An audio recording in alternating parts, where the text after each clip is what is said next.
Fala pessoal, beleza? Bom, para quem tá chegando aí agora, eu sou o Thiago, esse aqui é o meu canal Crítica Marxista. Hoje é a primeira aula do nosso mini curso sobre a economia brasileira no século XXI, né? Eu lancei a aula zero, que é uma aula introdutória, explicando, né, como vai funcionar esse mini curso, conteúdo que a gente vai abordar aqui. Então, se tiver essa curiosidade, volta lá na aula zero. Mas hoje é a aula que a gente vai entrar no conteúdo propriamente dito. Como eu comentei lá, né, hoje vai ser uma aula discutindo, né, a história da economia brasileira até o início, né, até a gente chegar no período que de fato vai ser o período abarcado pelo minicurso, né.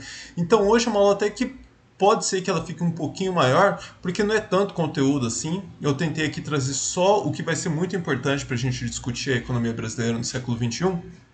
Então, como não tem tanto conteúdo assim, vai ficar muito ruim se eu tentar quebrar essa aula aqui em mais de uma aula. Vou tentar ser o mais direto possível para que a gente consiga fazer aqui tudo dentro de uma aula só e ficar ali no máximo, lá nos 30 minutos, que é o teto aqui da duração das aulas, né? E eu acho que vai ser bem legal aqui.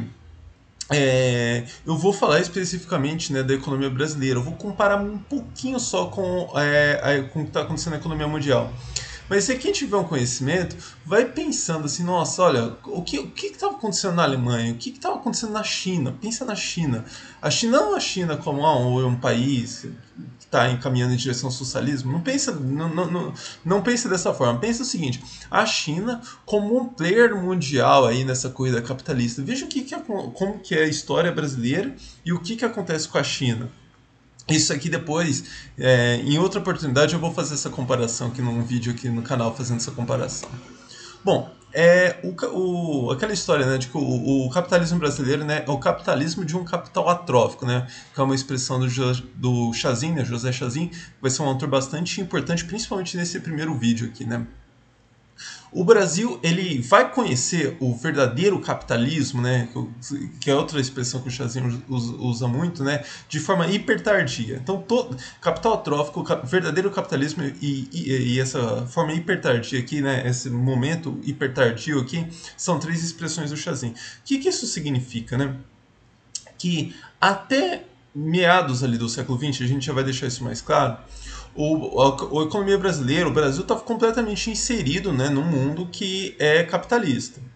Então, por mais que internamente o padrão organizativo aqui, até o final do século XIX ainda, com o trabalho escravo, né, então com uma série de elementos, né, que não são propriamente capitalistas, a economia brasileira funcionava direcionada, né, para um mundo que já era capitalista. Então é quase como se o Brasil ficasse com o pior de dois modos de produção, né? Um modo de produção que não é capitalista, né, mas que usa, né, que se vale das formas mais bárbaras, tem trabalho escravo, enfim, mas também já inserido num mundo que é capitalista e tendo que funcionar, portanto, para o circuito capitalista, né? É a mesma discussão aqui, quem acompanha o canal, aqui os outros vídeos do canal, né? Já viu aquela discussão lá sobre aqueles capitalismo de Estado, né? Quando eu falo lá da União Soviética, então, é a mesma história, que internamente você pode ter um padrão organizativo diferente do que é a lógica capitalista, né? Mas uma vez que você está inserido no mundo capitalista, você fica preso àquele circuito capitalista, né?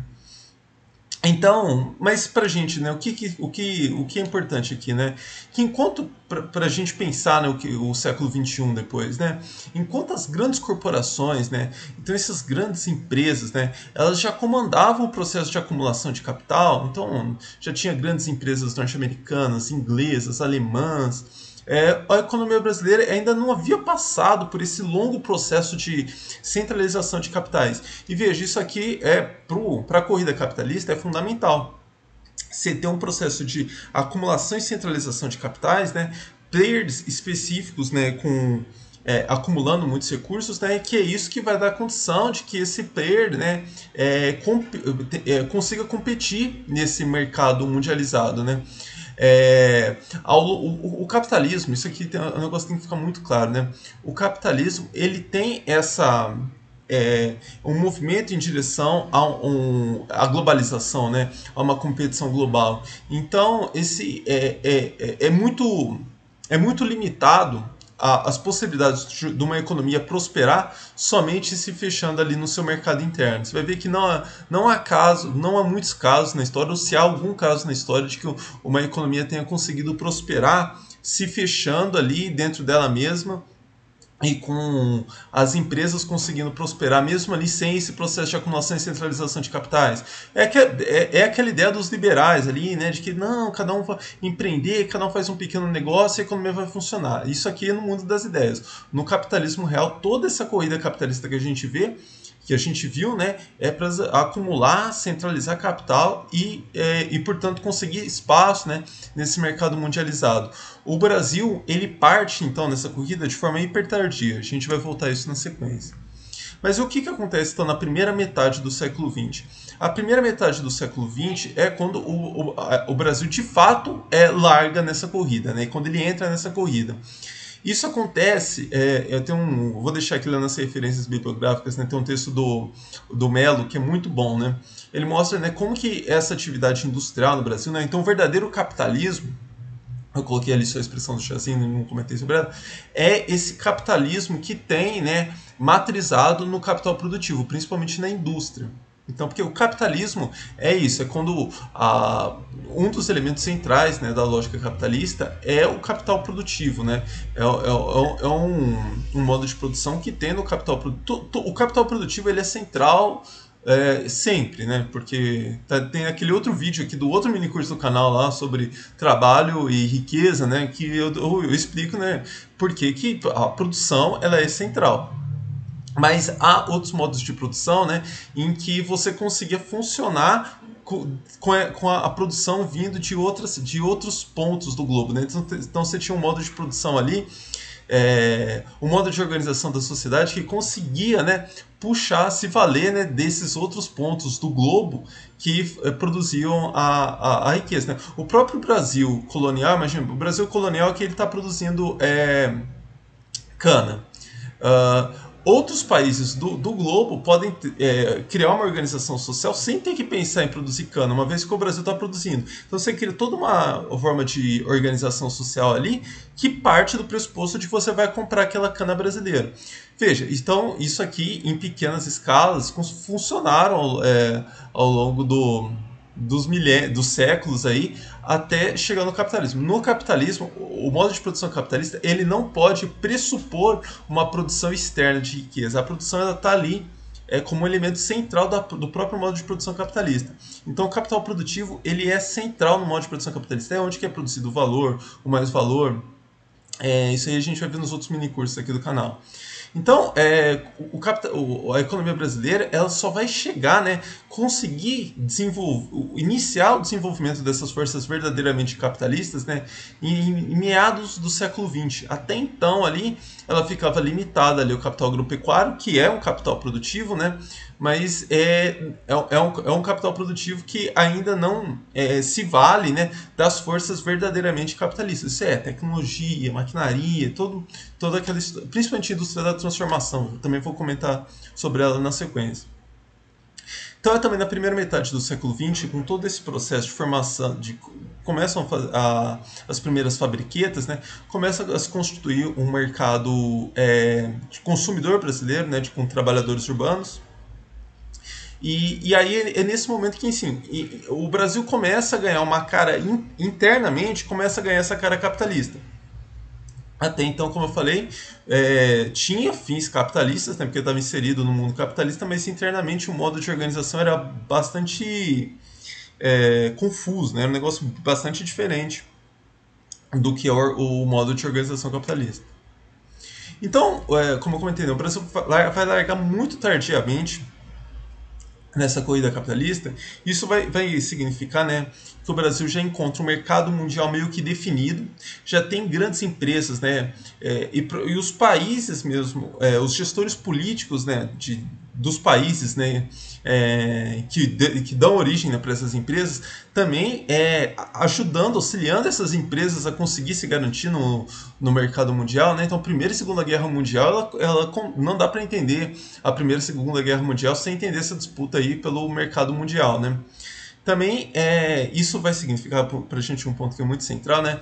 Então o Brasil vai partir tardiamente, isso significa hiper tardiamente, isso significa, né, que esse mercado mundial, né, já está dominado pelas grandes empresas e vai significar, né, que o Brasil vai ter que comprar, adquirir uma tecnologia, né, as forças verdadeiramente capitalistas, né, desses países, né, dessas empresas que já dominam o mercado mundial. Veja, e o que isso significa, né? Você acha que uma empresa que já está dominando o mercado mundial, ela vai abrir mão da tecnologia dela para permitir que novos players, né, venham a competir com ela? Então, toda aquela história de patentes, ela é absolutamente central para a gente entender, né, essa corrida capitalista, né, e como que essa condição de atraso, né, ela é muito limitadora para que se possa reverter esse quadro, né?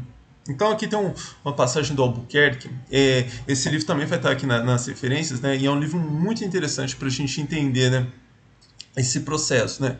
Ele coloca uma inovação tecnológica em um país dependente. Então falando aqui das economias, Brasil, os países, né, que entram tardiamente nesse processo, né? E portanto vão ter essa estrutura dependente, né? Então uma inovação tecnológica em um país dependente é um novo produto ou um novo processo que se difunde dos países avançados para os países mais atrasados. Veja que ele já vai explicar isso. O que significa que é apenas um novo produto, né, um novo processo? O processo de modernização tecnológica nos países dependentes inicia-se saltando várias fases que estão na gênese de uma revolução tecnológica. Ou seja, é possível você incorporar uma tecnologia sem criar passar por essa revolução tecnológica, que é o elemento central, né? Estágios como o desenvolvimento da ciência pura, da invenção e da inovação estarão ausentes. Então, por exemplo, países como o Brasil, né, vão ter comparando, né, com os países centrais, né, o processo ele começa apenas pela difusão, né, é um processo incompleto, é pegando tecnologia que já foi difundida e, portanto, você tem que ficar refém, né, para as empresas é interessante passar essa tecnologia para as empresas brasileiras. Agora não é interessante passar essas tecnologias para as empresas brasileiras. E aí você fica refém dessa dinâmica, né, que você não controla. Você depende da boa vontade aí de empresas ao redor do globo, né? Mas o interessante é que mesmo assim a economia brasileira ela passou ali por um período, né, ficou considerado um milagre brasileiro, os anos dourados da economia brasileira ali, principalmente nos anos 60 e nos anos 70, né? Como que a gente pode explicar esse boom, né? O que é interessante aqui para a gente pensar o século XXI, né? Por toda aquela história de substituição das importações, né, é algo que eu não vou nem entrar em muitos detalhes aqui, né? Criou-se um momento, né, de boom de investimentos, né? Então é um momento que, puxado, né, de gestores políticos, né, o pessoal ali os militares puxando, né, antes disso com o Juscelino Kubitschek, um movimento de os gestores políticos, né, começar a puxar, antes disso até com Vargas, né, então esses gestores políticos puxando investimento produtivo, né, e a iniciativa privada, né, tentando acompanhar com todas as suas limitações. Quais limitações? Aquele processo é muito atrófico, né, de acumulação e centralização de capitais. Então, no curto prazo, né, é um momento que, curiosamente, é um momento em que está tendo as economias centrais, né, as principais empresas, né, elas estão tendo ali uma troca de tecnologia, né, um salto tecnológico, e portanto elas transferem, né, elas abrem mão de maquinarias, né, de tecnologia que elas estavam deixando de utilizar, né. Então no curto prazo, né, o Brasil incorpora essas tecnologias já produtivamente testadas, né, você sabe que elas funcionam, elas não são as máquinas mais produtivas do mundo, mas você já incorpora ela sabendo como que você vai utilizar, então não tem todo aquele processo de ciência básica, de ter que ficar concebendo, estudando muito. As empresas brasileiras então incorporam essas tecnologias, já implantam no processo produtivo e tem um salto, né, na produtividade do trabalho. Eu vou até aqui mostrar esse gráfico antes, eu volto para a passagem ali. Aqui, então, esse pico aqui é nos anos 70. O que é esse gráfico aqui? É a evolução da produtividade do trabalho no Brasil comparado com a produtividade do trabalho nos Estados Unidos. Então, o que a gente vê ali? que, como tem num curto espaço de tempo, né, a produtividade do trabalho do Brasil chega a quase metade, né? Veja que o pico é chegar na metade da produtividade do trabalho dos Estados Unidos, né? Mas aqui é o spoiler, né? Que esse processo não durou muito e a gente voltou para um estágio um pouco pior do que aquele que a gente começou. Mas tem essa passagem aqui do Albuquerque que é muito boa, né, para a gente entender isso, né?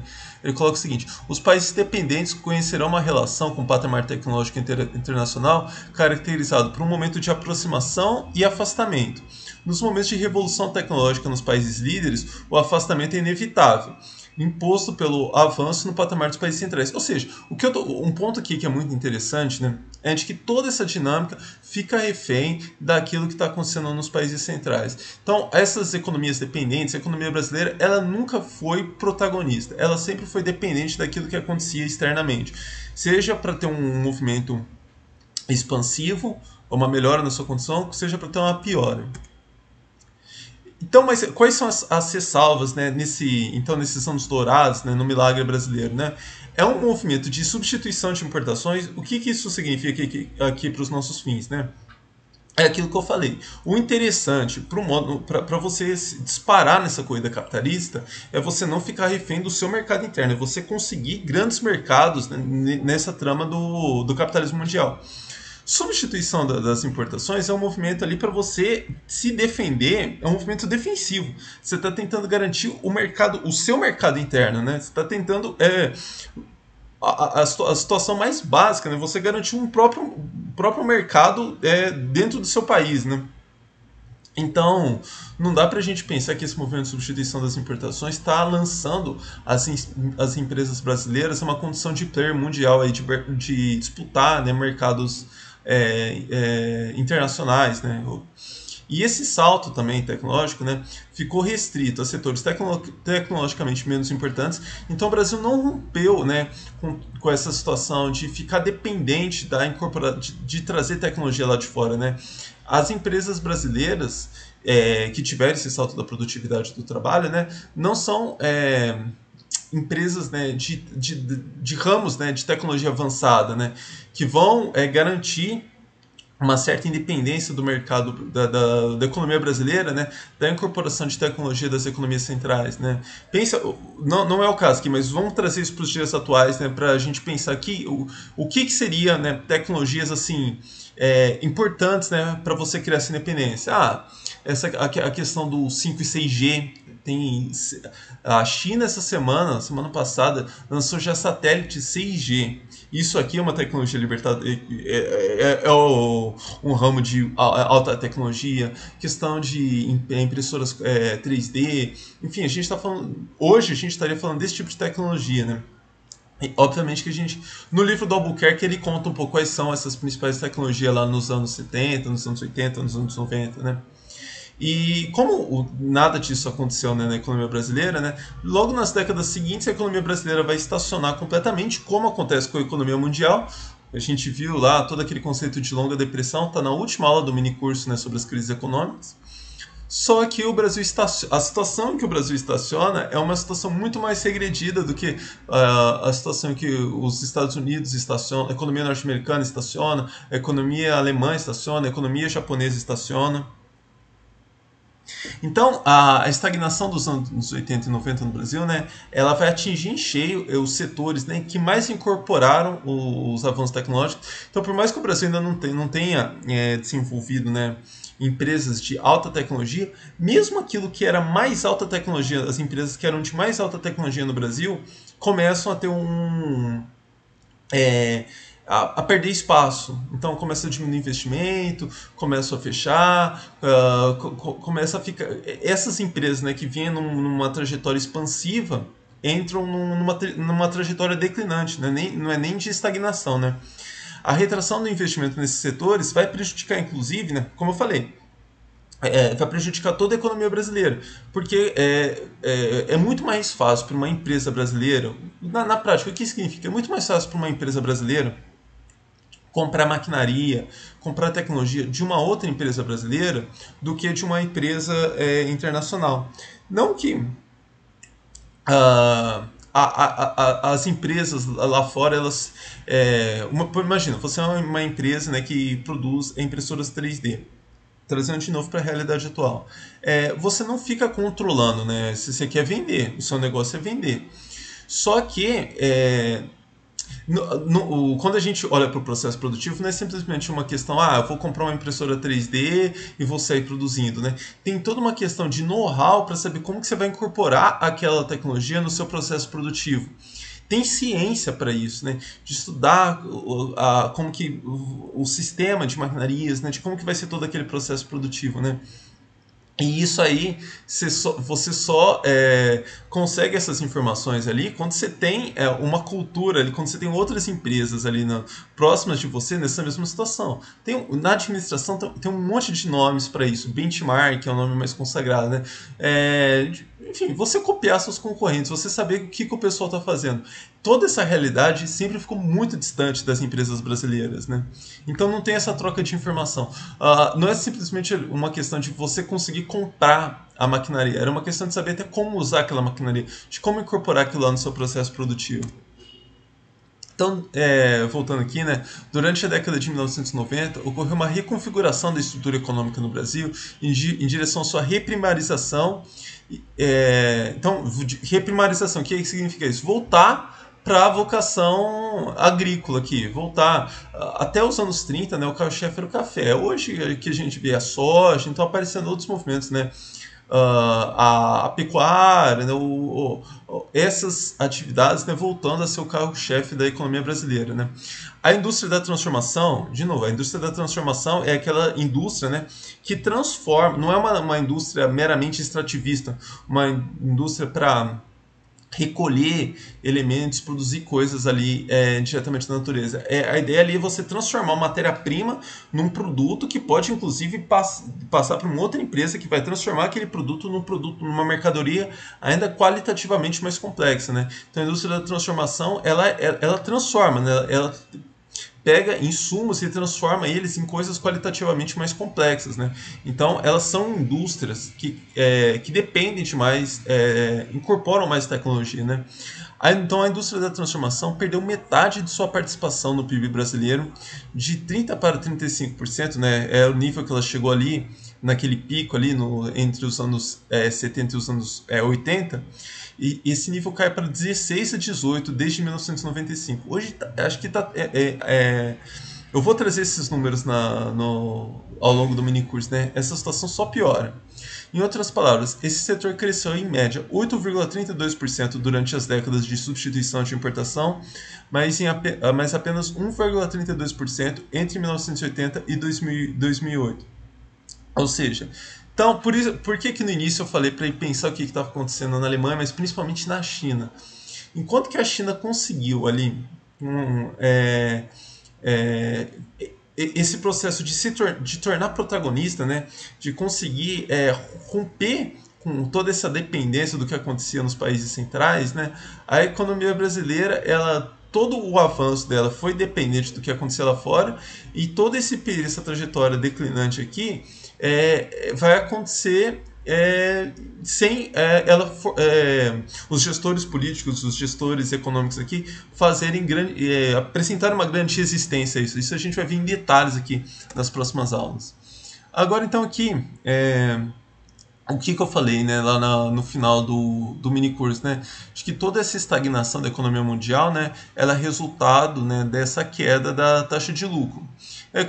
O que eu falei aqui para a economia brasileira, né, que a economia brasileira vai sofrer da mesma forma, mas sem ter atingido, né, aqueles patamares, né, de desenvolvimento, né, de criação de uma acumulação de riqueza maior, né? Que você pode viver uma crise nos Estados Unidos e uma crise no Brasil. Uma crise no Brasil é muito pior. Então, a taxa de lucro na economia brasileira, ela despenca, como acontece em todo o mundo, só que no período de alta, né, o Brasil não conseguiu alcançar todas o que as economias centrais conseguiram alcançar, né? Então, para encerrar aqui, qual o cenário econômico no início dos anos 2000, né? Da onde que a gente vai começar, né, nas próximas aulas? a economia mundial estagnada, né? Aquela expressão do Robert Brenner que é muito boa, uma economia de jogo de soma zero. E por que que isso é muito importante, essa expressão? Que nessa economia estagnada, como é que era aquela dinâmica de prosperidade e crise, né? Por exemplo, a China. A China está num momento de prosperidade. Para a China prosperar, outras economias têm que entrar em crise. Outras economias têm que entrar num período de declínio. Então, assim, jogo de soma zero. A economia ela está crescendo muito pouco. Então, para você ter um crescimento substancial, você tem que tirar de outros lugares. Então, é a ideia de uma corrida mesmo. Para alguém ganhar, outra economia tem que perder. Por isso que tudo isso que eu falei, comparando o Brasil, como que o Brasil está na corrida capitalista, porque nessa situação de estagnação do capitalismo, e eu acho, como eu discuti lá no minicurso sobre as crises, é muito difícil a gente imaginar o capitalismo saindo, né, dessa grande estagnação. Pode sair circunstancialmente, mas voltar para ela, né? O sucesso de uma economia, ela depende necessariamente de conseguir ultrapassar as outras economias, né? De superar as outras economias. O que a gente tem visto o Brasil é aquele caso, eu falei, né, para a China crescer muito mais, né, outras economias estão tendo que perder. O Brasil é uma dessas economias que tá tendo que perder, né? Então, o que a gente tem visto no Brasil é queda nos investimentos produtivos, redunda na redução da participação da indústria brasileira no mercado internacional e maior dependência de tecnologia. Então, é esse o quadro, né, que vai marcar o início dos anos 2000. E aí é que a gente vai ver, né? O que aconteceu nos anos 2000? O Brasil conseguiu reverter um pouco desse quadro, tem tentativas de reversão desse quadro, então os gestores do capital produtivo começaram a investir mais, criaram outras formas, né, de enfrentar essa concorrência internacional e conseguir ganhar espaço no mercado internacional, ou a economia brasileira manteve esse mesmo padrão. Então é isso que são essas questões centrais aqui que a gente vai ver nas próximas aulas. Aqui, então, só para eu dar a referência para vocês, o texto do Albuquerque aqui que eu utilizei muito é esse aqui, A Foice e o Robô. E outros textos que eu usei bastante aqui. Aqui do Chazin, né? Tem esse livro, A Miséria Brasileira, que inclui vários textos interessantes, mas na tese de doutorado dele, é o Integralismo de Plínio Salgado, né? Tem um capítulo muito interessante sobre isso. E aqui, só para eu achar o livro do Mello também, que eu citei bastante. Aqui, esse João Manuel Mello, O Capitalismo Tardio. É um livro muito bom aqui que ajuda quem quiser conhecer mais desse processo aqui, né, das coisas que eu falei aqui, esses textos aqui são os mais importantes. Então, gente, é isso. Um abraço e até a próxima.